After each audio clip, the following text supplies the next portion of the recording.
You're listening to Second Wind with Joyce Buford, where women who are ready to expand their life adventure discover the tools to stop playing small and tap into the courage required to enjoy their second wind.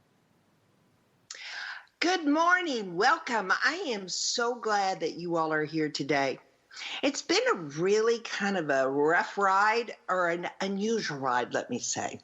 I, for the first time, got out of my environment in Tyler, Texas last week to go to my favorite place in the world, and that is Santa Fe, New Mexico.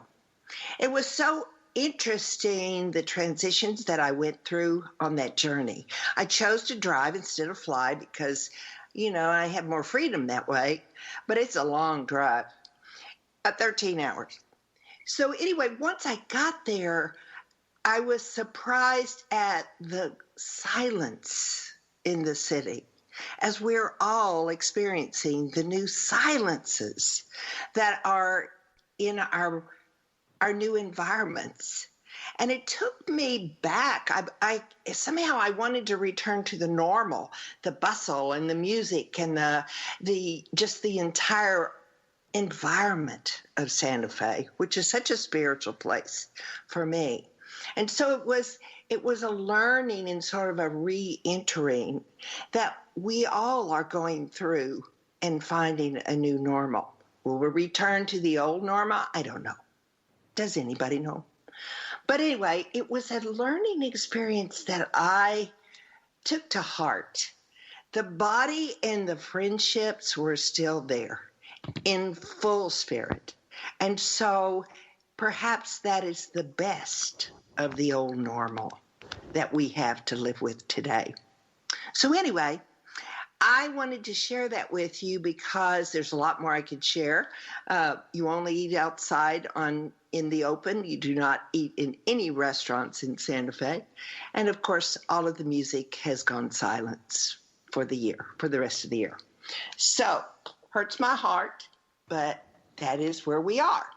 So, let's get to the show today because I think you're going to be so interested in my guest today. She is a fascinating woman, and I've loved reading about her and getting to know her. Her name is Laura Eisenberg Hindlisch, and she's from San Diego, California. And I'm so excited about her path, how she has moved through life. Lauren has founded and is the owner of a Body Mind Wellness. And she is a counseling practice. She is a counseling practice offering somatic-based coaching and mind-body psychotherapy. A strong advocate for women and females and fully devoted to anything spiritual. Lauren is passionate about restoring the mind, body, spirit, sex connection. She believes that when women explore the emotional and psychological, spiritual, and sexual aspects of their lives, accessing their authentic voice helps restore sisterhood around them. I love that, Laura. I love that so much.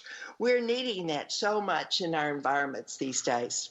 Now, Laura also trained teachers and mental health professionals in trauma resolution and stress management. It's taught wellness programs for San Diego County Office of Education and wellness centers such as the Chopra Center in Carlsbad, California.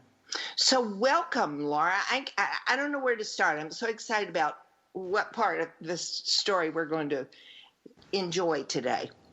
So tell me, how is it there in your state of California? You've gone through a lot of trauma lately.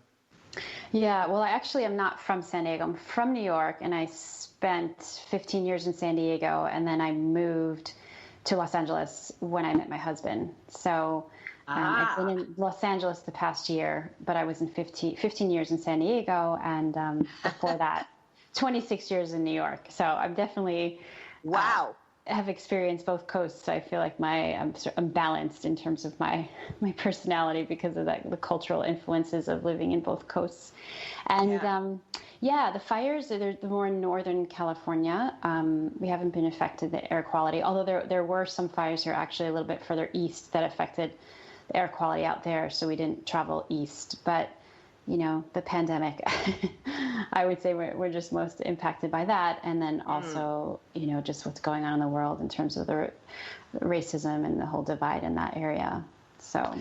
Yeah, it's quite an unsettling time, and it affects us all in so many ways. Just as unexpected as my trip was to Santa Fe. I mean, I keep waking up going, oh, oh, oh. And it's just kind of interesting that we're all on this new path. It's all new for all of us. And so do you find that in your life as well?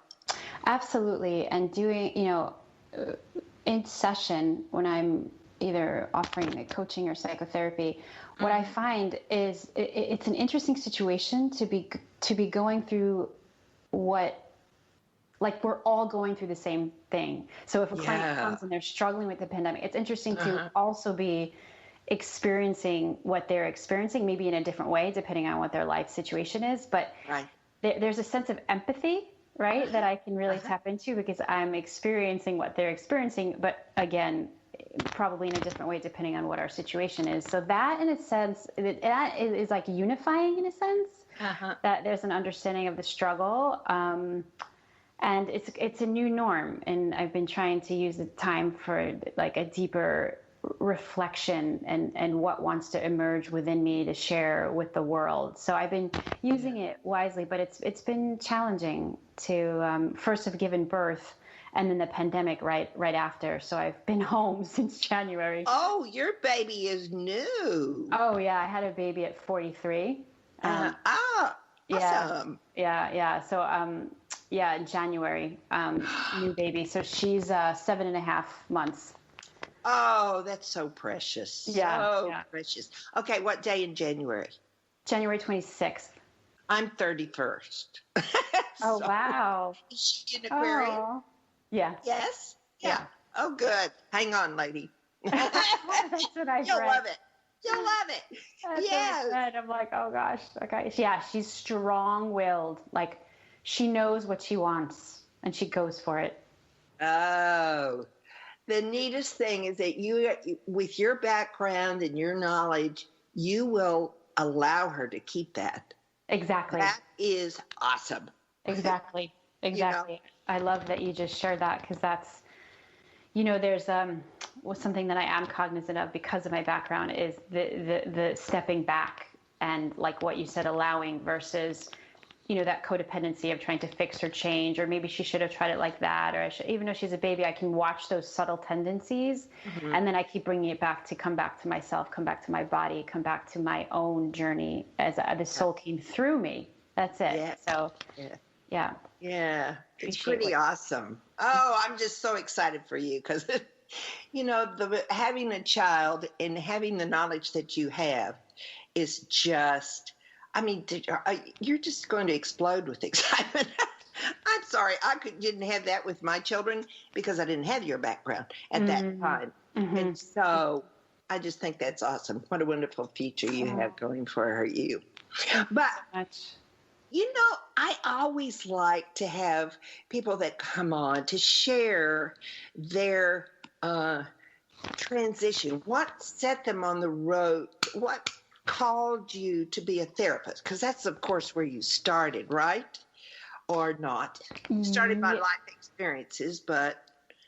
Yeah, I mean, there were definitely two defining moments, but I'll answer that first question in terms of the therapy piece. The therapy piece was very, very young. I went to graduate school at 21.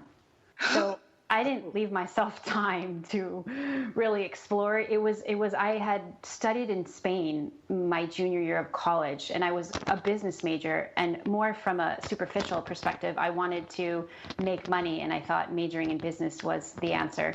And then when I studied in Spain, I found exploring different cultures and listening to people's experiences and the factors that contributed to who they were fascinated me. I just wanted to listen and listen and listen and listen and hold space for whatever they needed me to hold space for.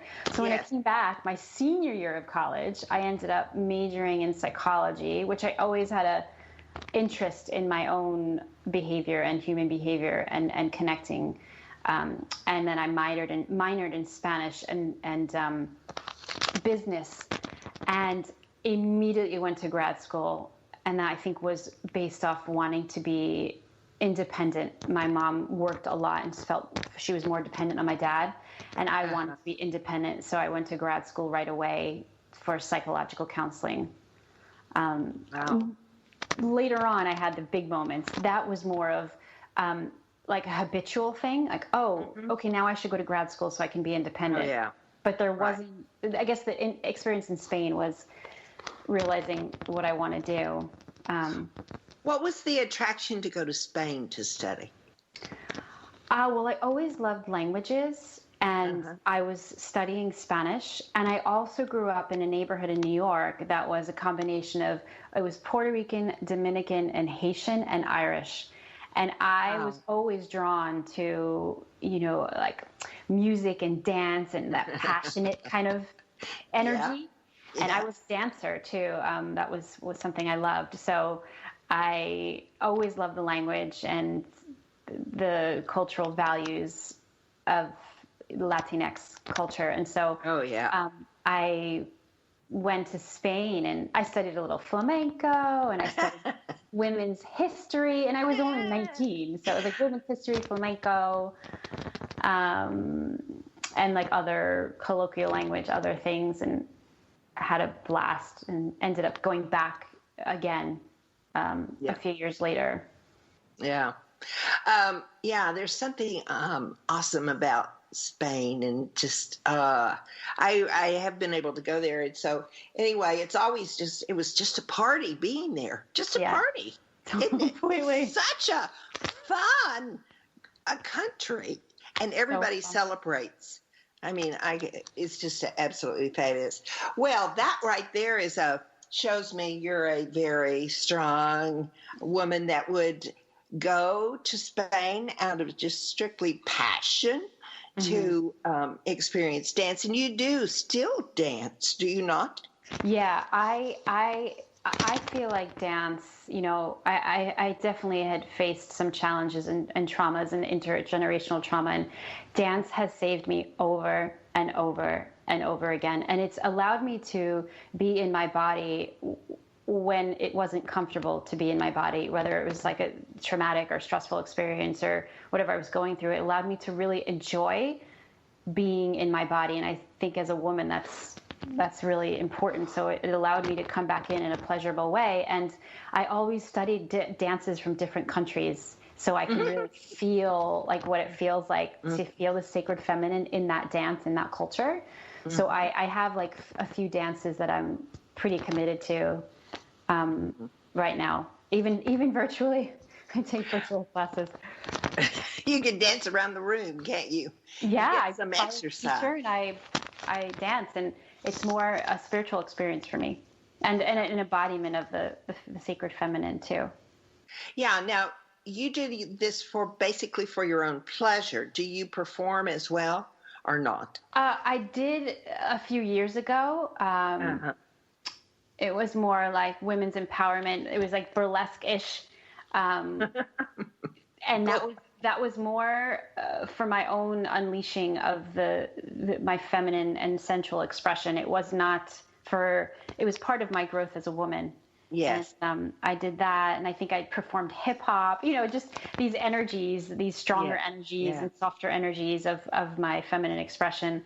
I performed maybe 5 or 6 times, and then I think I saw a client once in the audience and almost passed out. So I was like, I'm not doing that again. That's funny.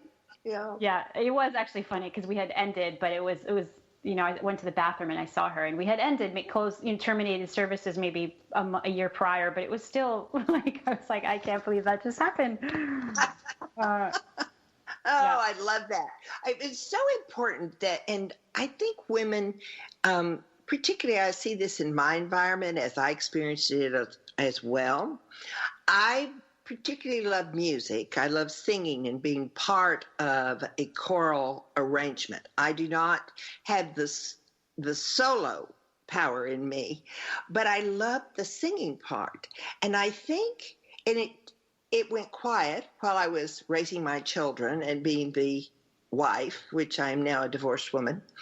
But it was so important to regain those things that speak to our souls, that keep us that passion to go, I love this. Because it kind of gets quiet inside us as we fill these other roles.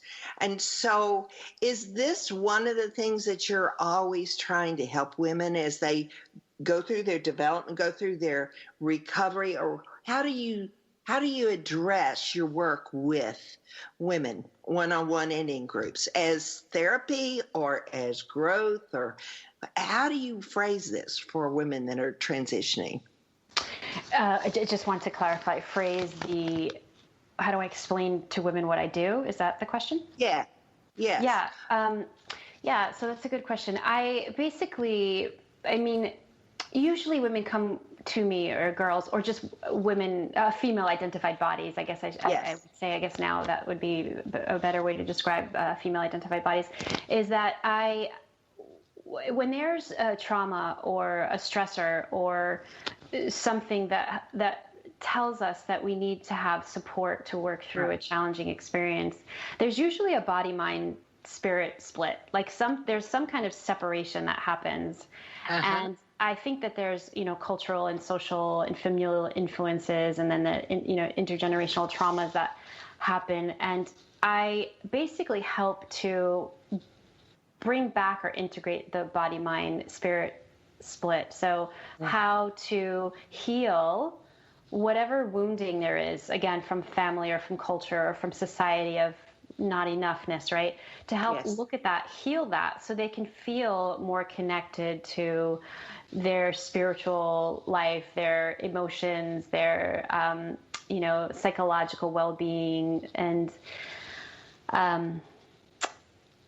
also their body. I feel like for more female identified bodies, that there's all of this objectification and all of this sexualization, even if they grew up in the most supportive household, that impact on being objectified is so painful for the soul.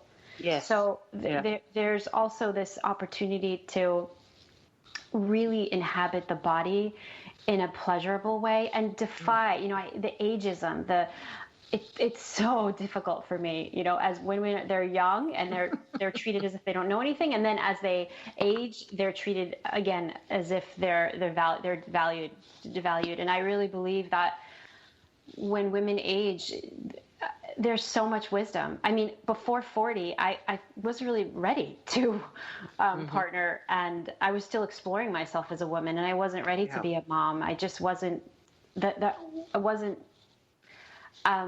my time. And I have women that come to me in their late 30s, early 40s, and they're like, it's over for me. And I'm like, what do you and say they want a child. I'm like, I got pregnant so easily at 42. And I wasn't even trying. And I'm not saying that that's the case for everyone, but I do believe that the messages that we tell ourselves are what limits our ability in any area of our life. Right. And that's what I want to share with women, especially in their, midlife time, is the importance of not listening to any of the ageism or any of this objectification or sexualization, but to really come back home in their body, into their soul, into their heart, into their mind, and see the beauty that they are. Yeah. You said you use three words that we hear a lot, and I hear it in my work because I'm coaching as well. And it's like, I am not enough.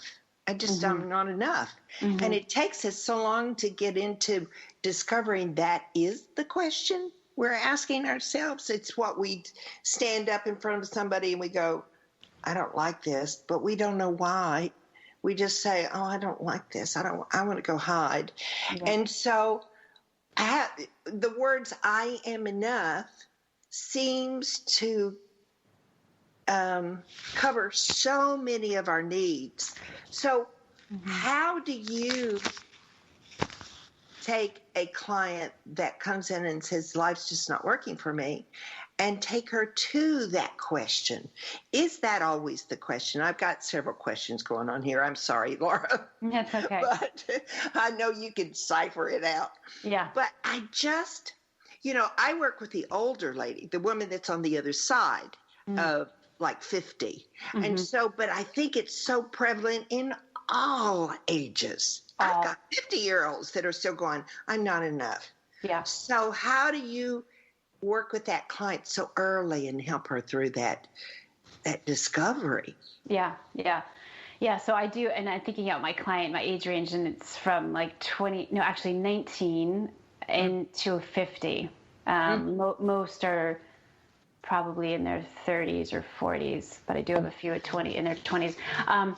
And they basically, sorry, I just got distracted because I'm turning my phone off. They come to me with some kind of challenge, maybe it's work or family or relationship or actually maybe even, a sexual assault or something.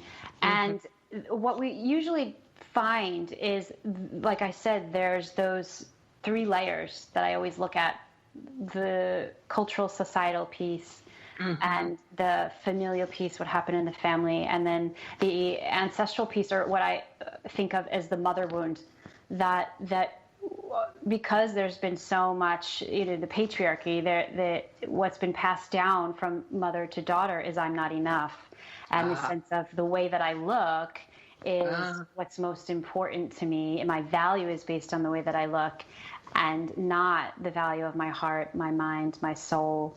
And that learning is passed down, and especially a lot around body image and, food and diet. There's this not always the healthiest relationship. So I'm looking at, like, what are they learning from their maternal lineage or their mom, and that mother wound that's passed down. And then what are they learning in society? So usually there's those 3 elements that we would explore in this not enough-ness.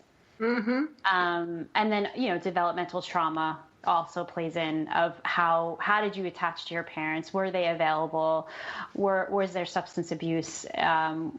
Were they able to attune to you and hear and feel and see you for who you are? Were emotions allowed? Things like that. That's more from the psychotherapeutic standpoint. Yeah.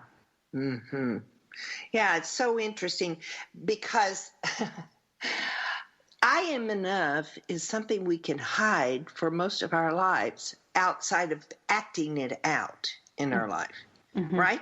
Absolutely. So when we finally call that thing out, it's kind of shocking because we go, what do you mean I'm not enough? Although I believe I'm not enough, but it's really interesting for me. Yes, I agree. And that was one of mine also. And I can hear the voice creeping up at times in different scenarios. And the beauty now is the self-compassion, that when I hear that voice coming up, I'm pretty aware too. I had a father who was abusive. And so I'm aware of that there was that layer that also, that voice that sometimes pops up. And then I come back and I use touch, on my hand on my heart, and say, oh, precious one, you are doing the best that you can right now. And I am right here with you, breathing with you until you realize how perfect you are. I'm going to stay right with you. And that to me is just, okay, self-love is dynamic. I just need to keep coming back to myself. And that's another point, actually, of people wanting something to completely go away. And I don't know if those voices ever completely go away, but we meet them with love and tenderness. Oh, I love that. That's a wonderful suggestion for people to incorporate right now. that are having that struggle inside themselves. So if you're listening out there, this is just a great thing that Laura has offered us today, a beginning step to healing. So I really appreciate that you shared that, Laura. You know, we start now. It's interesting that you work with so many. There's such a wide variety of ages in there, and I look at them and I go, "Oh my gosh!" In my 20s, did I really worry about the same thing in my 50s? And so I find your work very interesting. When do you get somebody into? How do you progress them through to the physical? Helping them understand the beauty of their body, even though it may be chubby, maybe thin, maybe whatever they don't want, but the beauty of that body. Yeah, so what I do with that, well, first of all, I try, even from our first session, to ask them to notice their body in relationship to space. Feet on the floor, back supported by the pillow, and just to notice something pleasurable. So it could be, what does it feel like to have your hand on your heart, or have your hand on your leg, or have your hands holding your hand? How does it feel to have your hands holding hands? Does that provide some comfort? So I look for any pleasure that they can experience in their body. That's the beginning gateway. Mm-hmm. And then we look at just the language of the body. What does it need right now? Does it need to lie down? Does it need a hug? Does it need to set a boundary with the hands? Let's just look at the wisdom, the organic wisdom of the body, and follow what it needs. So really feeling it from the inside out. Right. Yeah. So there's so much when I look at the way that you support and help a woman through her transition, because you deal with so many different parts and different phases of her. I call it transition. You may use another word, healing. You may use another word. What would you use? Is it a transition or is it healing? I could see both. Journey and transformation, and sometimes I say reclaiming or reawakening. Oh, yes, I would say that's the word that I use: reclaiming or reawakening. Yeah, that's a good word. I like that. I've used it. So anyway, one of the things we're going to come back with, Laura, and talk about is that voice, finding that voice again. It gets lost, and I know it can be found because I have found mine. And so we will be coming back to talk more with Laura, and there's lots more to talk about. I hope you're loving this as much as I am. Laura's fabulous. So anyway, we'll be back shortly.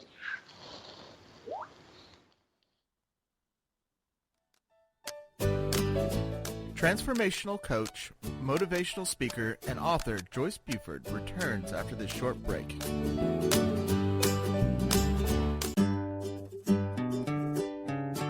Close your eyes and imagine living your life without limits.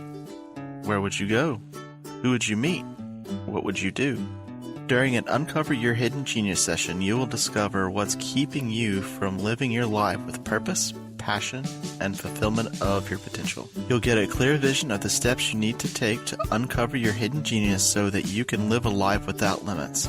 Sessions can be done over the phone, Skype, or in person. Find out more at www.joycebufordempowers.com or by calling 903-287-0747.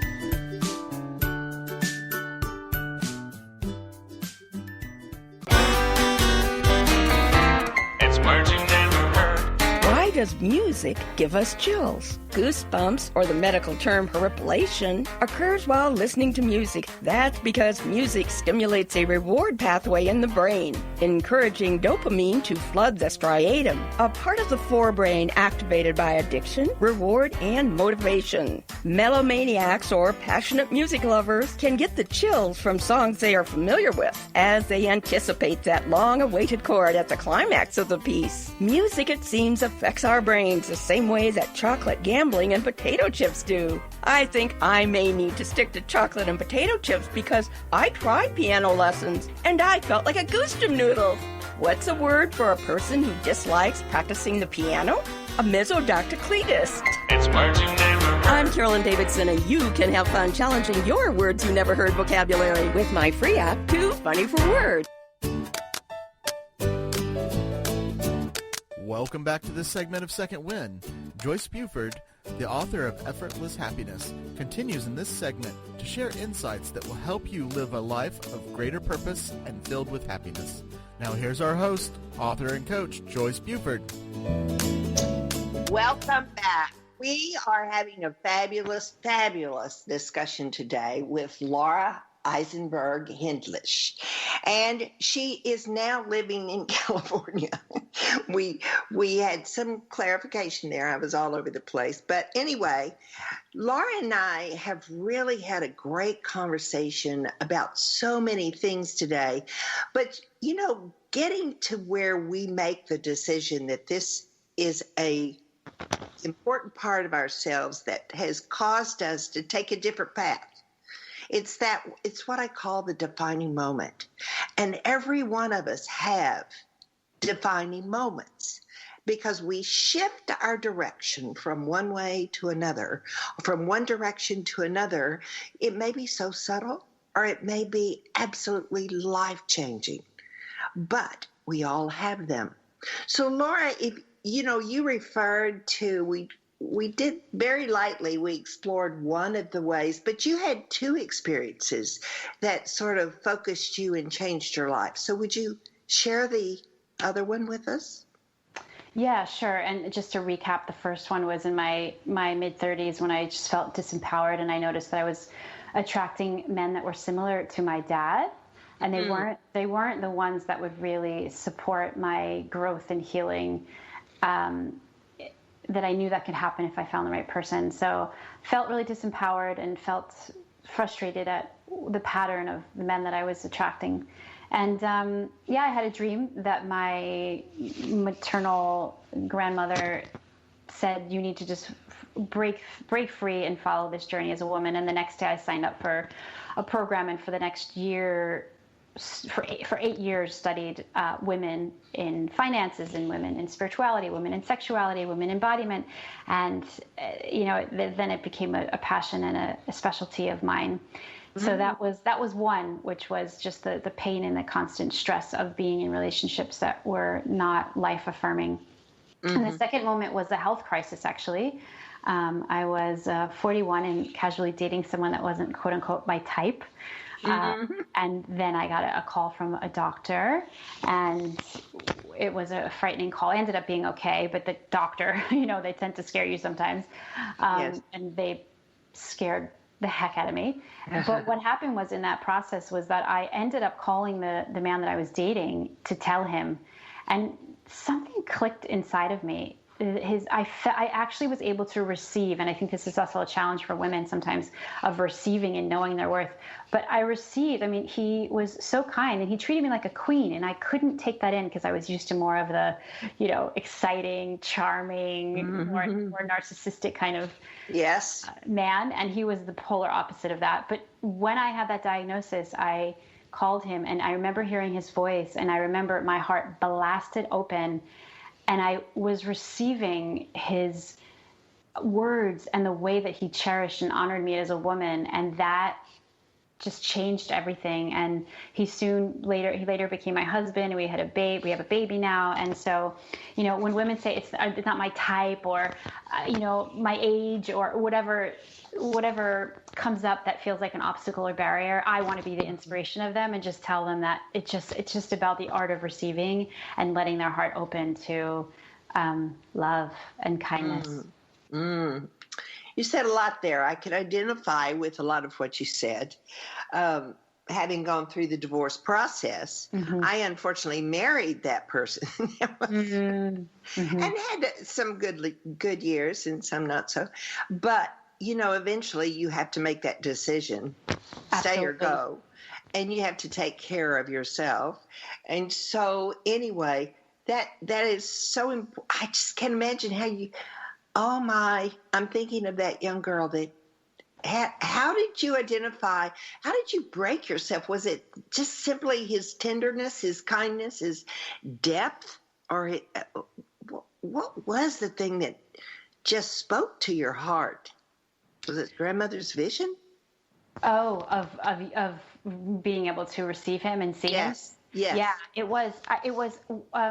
There's something about when we get to that point where we face death, at least in my opinion, where we can see the fragility of life, and then we get to see how people show up for us. And we had been newly dating. I mean, I think it was only 3 months. And when I saw the way that he would show up for me, in terms of this deep listening, this deep compassion, this generosity of time and spirit, he was traveling all over Europe, and he took my phone call after just 3 months of dating. It was pouring rain, and the way that he listened and the way that he offered his time and energy and the kindness and the compassion was, my heart just blasted open. But I think it was because of the doctor's call that made my heart really tender to the fragility of life. Yeah. That just broke me open. Yeah. Yeah. Powerful. Yeah. Very powerful. Now, we have explored several things because you are a woman of depth in your teaching and your work.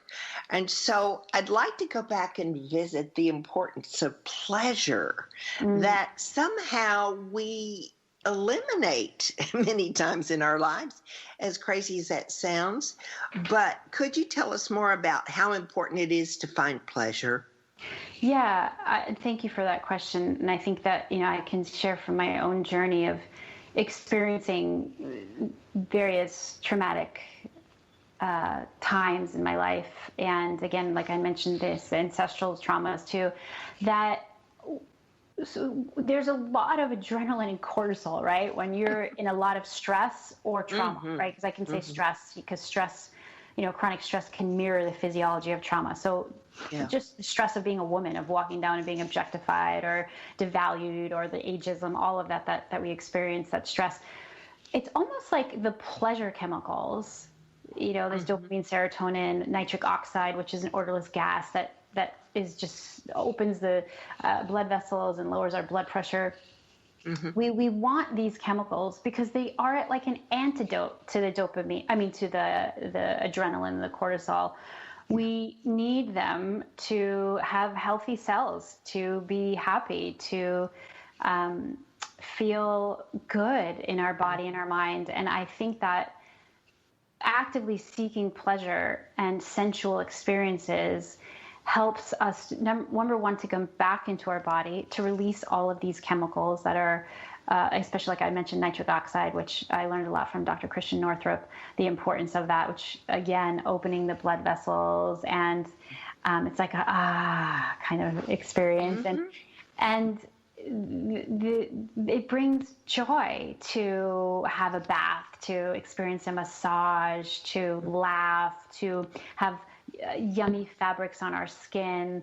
And it not only feels good to the senses, like the sensuality, what's eye-opening and nourishing to the senses, but then the chemicals that are released that are good for our physical, emotional, psychological, and spiritual health. And sensuality doesn't die when we age. It's more of the orientation and what we're tapping into. You can buy lingerie or sexy clothes at any age. And again, sexiness could be sweatpants and a t-shirt. It matters, what do you feel sexy in? So it's different at different times of our life. But when we can adorn ourselves and look at ourselves as queens, like during the pandemic, some people say, oh, nobody's going to see me, so I don't really get dressed, just from the, I'll wear a shirt and then whatever, sweatpants. And I get dressed every single day. I put jewelry on. I get dressed nice, right? Yeah, I'm sure you can relate to that. It's because it makes me feel good. I think we're trained and conditioned to do it for the eyes of the desired, or the one that we want, whether that's a man or a woman or a they, them, whoever. we want. And so instead doing it for us, and the sensuality piece of like, what do we see? What beauty do we see? What beauty do we want to hear? What do we want to taste? What do we want to feel against our skin? And knowing that there's actually chemicals being released that can be an antidote to these stress chemicals, and also creates more joy. So I love to talk to women about like how to increase pleasure and ways to do that. Can I share a story with you, Laura? Yeah, absolutely. This is so funny because it leads to what you've just said. Supports. During the pandemic where we were all in our houses, I was doing online shopping, and so I was looking at bras and stuff like this, and the special was on the colorful bras. Now, I am a basic beige or black bra person, okay? But these bras I was so tempted by the sales, the deal here, that I thought, okay, these are peach, blue, and red. And I went, ooh, do I want to buy those? But I was so enticed by the sale. I did. I want you to know, to this day, when I put on one of those bras, there is a change in my body. It is like, oh my gosh, I'm wearing a red bra today. And nobody can see it. It's like a secret I have. Yes. And I'm passing that on because not only today, fantastic. You're my first time to tell that story. I love it. But isn't it so, it's so simple. So but simple. Yet, it made such a difference. So anyway, I just want to share that. I love that story, and that's exactly what I'm talking about. Yeah. It's like what makes you giggle, what makes you feel powerful. It's like your own little secret that you have that makes you feel good and spicy. And it doesn't need to be. I was single for maybe 8 or 9 years before I met my husband. I mean, I was dating, but I would just play with exactly what you were saying. I just would buy things that would make me feel sexy or do things that nobody needed to know, but I just knew I had it, or I was wearing it, or I was doing it. And that's how we reclaim our power as female identified bodies. That's how we reclaim it, is really looking at what makes us feel alive. Well, there's one other area that I really honed in on when I read it in your information was about finding your voice. I think I lost my voice close to the end of my marriage. And I do recognize my part in giving it away, but how it's so important that we reclaim. And I know most women that go through a transition of some time experience this. So could you speak toward the importance of finding your voice? Absolutely. And as you say that, I have the chills, and I just want to say that I can relate to losing it. And this is where I feel the family and the society come in. I mean, again, also the intergenerational piece, but because women are supposed to be good and quiet and to be seen, not heard, right? That's the training, that's the conditioning.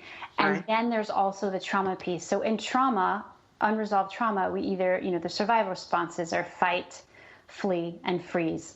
Many women, I think this is maybe a conditioning, a social conditioning, but the tendency more to freeze. And again, this is an unconscious survival response, but they tend to freeze. When you're frozen, you can't really, you feel immobilized, and there's a sense of, you have like endorphins or chemicals that are being released, opiates that help to numb, so we don't feel the freeze. It's like a response, so we don't feel pain if we got bit by a shark. But that's actually happening in relationship too. If we move into freeze, where we're like and it's unconscious. And I think that the socialization of to be seen but not heard, and to the whatever sort of traumatic experience or overwhelming, should I say, experience that we've had maybe in our childhood or with our partners, causes us to just lose our sense of feeling the need and right to have a voice. So I think one, working on the various stressors and traumas, and then working on the conditioning is super important. And I can just say from my own experience that in my childhood, my dad was there was more of a patriarchal energy and very sexist.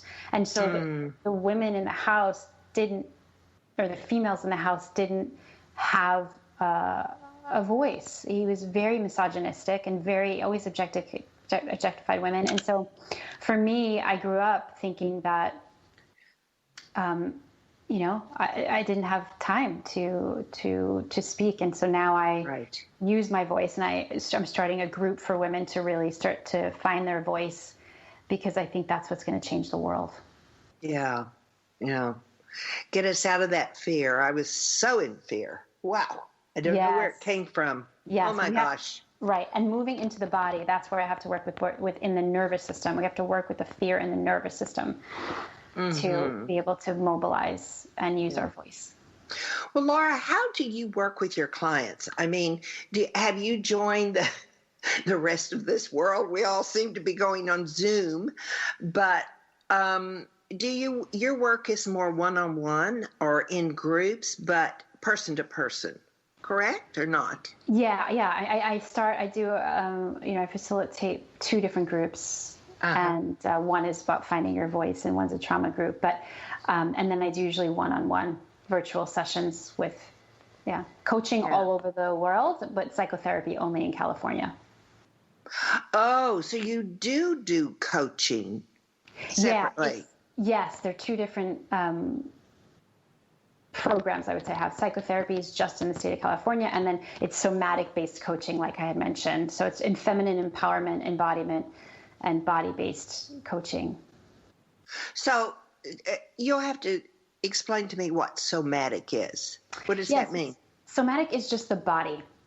Okay. So, but the body has its own intelligence and its own story, its own narrative of what it experienced. And so we really have to look at what is happening in the nervous system, right? So how was your body impacted? For example, if you see a dog and you got bit by a dog, you'll be afraid. Or if you see just talk about relationally, if you see a man and you're a woman and you've been hurt, then when you see them again and you start dating, you're going to be afraid because the trauma you experienced was with that gender or that species or whatever. So then you have those same feelings. So we look at from the nervous system, the soma, the body. The soma is the body. We look from the body up.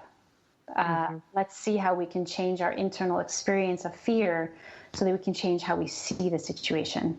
So it's a lot of, and then coming back into the body in a pleasurable way and looking at, the judgments we might make, or the body comparison, or the fears that we have, the way that our heart has closed. So everything is kind of in the body. So we're working in that area. So speak to the coaching aspect of your business.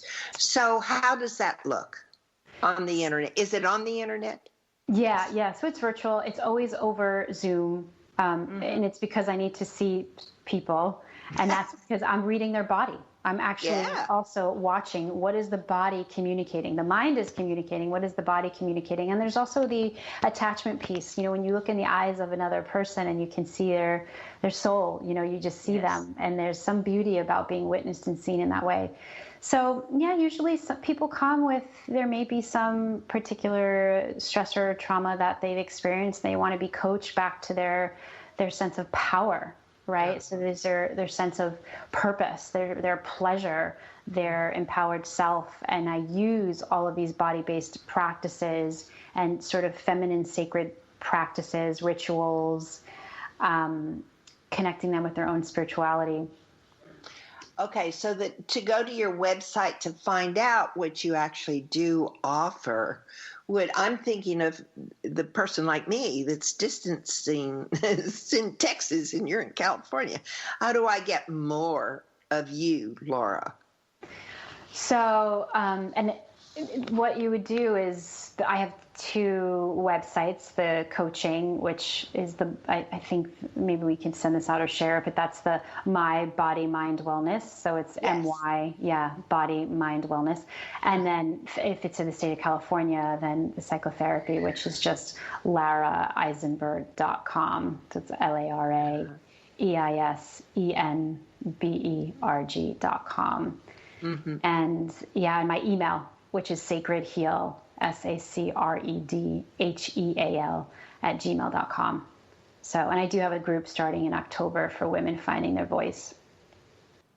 Oh, and okay. That's through the internet, through Yep. the Zoom work. All virtual. But that's not, is that movement or is that sitting and discussing? What's the format? Yeah, so it's usually, I mean, the group, we dance a little bit at the beginning, but that's just to get into the body. But the one-on-one sessions I just teach people how to go inside, so when you're saying you're feeling scared, what are you noticing in your body? Oh, I'm noticing some tension in my belly. Okay, so what would it be like if we can just hold that? Like bring your hand and let's hold that. Let's be with that. Let's notice what happens next. When did you first remember feeling that? What does your body want to do with that? How could you bring loving compassion to it? Things like that. But there are also narratives. So we do talk about what happened, and we do value the mind as well, and tell us your story. But we'll also bring in the conversation into the body of, okay, what are you noticing when you say that? What do you feel? So, wonderful. Yeah. I love that. Yes. Yeah. So you might see me in one of your classes. I'd love that. And I'd wear my red bra. Oh my gosh, I would love that even more. That would be fantastic. Oh gosh. So as you make this transition, as we find, what are the words that you would share with somebody out there that is struggling right now, that is I have a friend who's just finished a marriage with a narcissistic husband, and she's just having a terrible time adjusting. But there are so many that are in different phases of their wanting to return to healthiness, but they don't know what it is. Yeah. So what is my question? That was so big and so wide. Yeah. But what information, what would you tell that woman that's listening to you today and wants to know, what's my next step? Yeah, well, I'm closing my eyes and I'm checking in with my body, and the first words that came in is, you are loved and you are worthy and you are cherished and you are seen, and this too shall pass. Those were the first words that came in. And then from more of a practical standpoint, I would say, our beauty is sometimes hidden away and it's revealed in relationship with another. So to reach out to other women, to reach out for coaches like you and I, and therapists, to get the support, to have the mirror of the beauty that you are, to be reawakened, because it's there. And so is the perfection that we are. It just needs to be reawakened by another sister. Yeah. By another sister, not necessarily by another man. Oh, you can. I found my journey. I've used men, but in the work with feeling worthy, I've needed to be with a female identified bodied person, because my journey has been, I have used men to work on my father issues, like the yes. But in terms of this reclamation, I've needed to be with a female identified body. They understand. Mm-hmm. I've used men just to work on certain father issues and attaching in a healthy way to a male in terms of therapists. But I think we need to find someone who's walked our path, and who has what we want. Yeah, that was one of the spirit reasons I go back to Santa Fe, is that I have, not only is the environment there and there is an energy in that city, but there is also this supportive community is like no other I've ever experienced, even more so than my local community. Exactly. It's just awesome. Exactly. And so I think it's so important that we take and realize those situations that really feed our soul, such as you mentioned. We've got to reclaim them ourselves. Yes. And Go ahead. And just seek out those that feed us that. They've got to make us feel, or make us, no, that's the wrong word, but they give us the power to feel special and exceptional and beautiful and all of those words that every woman deserves to hear. Absolutely. And there's no hierarchy. When I'm working with a woman, I see her as a sister, maybe across the globe, but I don't feel like there's a hierarchy. I just feel like I may have done more work in another area to reawaken, and I'm just sharing that, everything I've learned. It's like I learned it so that I can give it to her. Well, Laura, this is the saddest words I'm going to have to say today. Our time is over. Oh, I'm so grateful that you invited me to share. Well, I'm excited for the future for you. I think what you offered to women is so important. It's so necessary, and you have certainly gathered the information and the knowledge to do a really, really special job at that. So I know that your mind is all around that precious girl and the wonderful husband that you have. But so is there anything that you would like to say as you go forward before we close today? Oh, and we're closing really quick. Yeah, no, just if anyone wants to be in touch, feel free to be in touch. I just feel like we're all here to heal one another and reawaken our innate capacity to, I love that. Thank you, Laura, very much. Yeah, thank you for having me. Yeah, wasn't this special? I loved it. And I just walk away with a very good feeling today that I know there's someone out there that got the message that Laura is telling us about today, how important it is to find the voice, how important to claim who we are. And if you're needing that support, Laura is available. You can find Laura on mybodymindwellness.com. Correct, Laura? Yes. So anyway, that's where you need to be. If you've got any doubt, any question, go there now and get to know Laura. Thank you for being here, Laura. This has been exceptional. I've loved every minute of it. Thank you. Thank you. And I wish you the best. Same here. Wish you the best. So as we go forward, I'll be back next week with another guest, and we will be talking about something interesting and special and full of growth and excitement for you. So I appreciate that you're here today, and do remember, see you next week.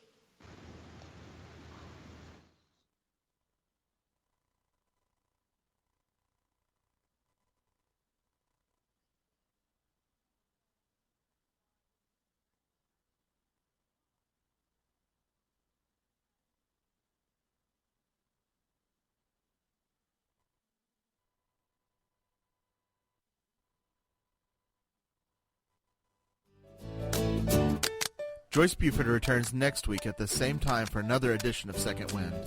Through the Joyce Buford Empowerment System, women are receiving the support they need through their transitions and are able to reclaim their true purpose with confidence. They receive the tools they need to map out new lives. You can find out more about her coaching services at joycebufordempowers.com.